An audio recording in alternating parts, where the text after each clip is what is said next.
Rinse or spit after brushing your teeth. This is kind of a big debate. It's interesting. I've polled a lot of my patients and they're pretty much split down the middle. And a lot of them ask what my opinion on the topic. So I can only speak from a dental standpoint and from a biologic standpoint. A lot of the toothpastes that we use have fluoride in them, and that's a great thing to have. So what fluoride does, it's a mineral that helps your tooth rebuild that outer enamel and makes the teeth stronger again.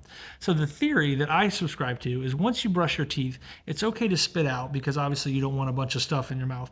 But at that point, I would not recommend rinsing with just water because then you're taking away that residual toothpaste and the residual fluoride that's kind of going to sit in your mouth and protect those teeth.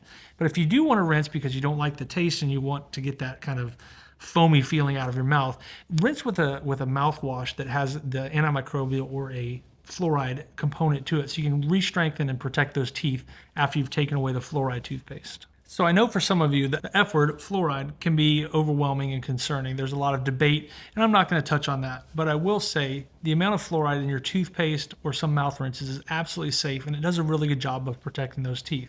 So in my opinion, I think it's wise to let the fluoride do its magic and prevent you from getting earlier tooth breakdown and decay. So no matter where you fall on that spectrum of spit and rinse out with water or just spit and leave it be, I'm just happy that you're brushing your teeth. I'm Dr. Brett Langston, owner of Dental Implant and Aesthetic Specialists here in Brookhaven, Georgia, and I'm here to help you watch your mouth. Down in Brookhaven with a smile shine bright, Dr. Brett Langston's working late into the night. With hands steady and a gaze so keen, he's the best on parts, the dumbest you've ever seen.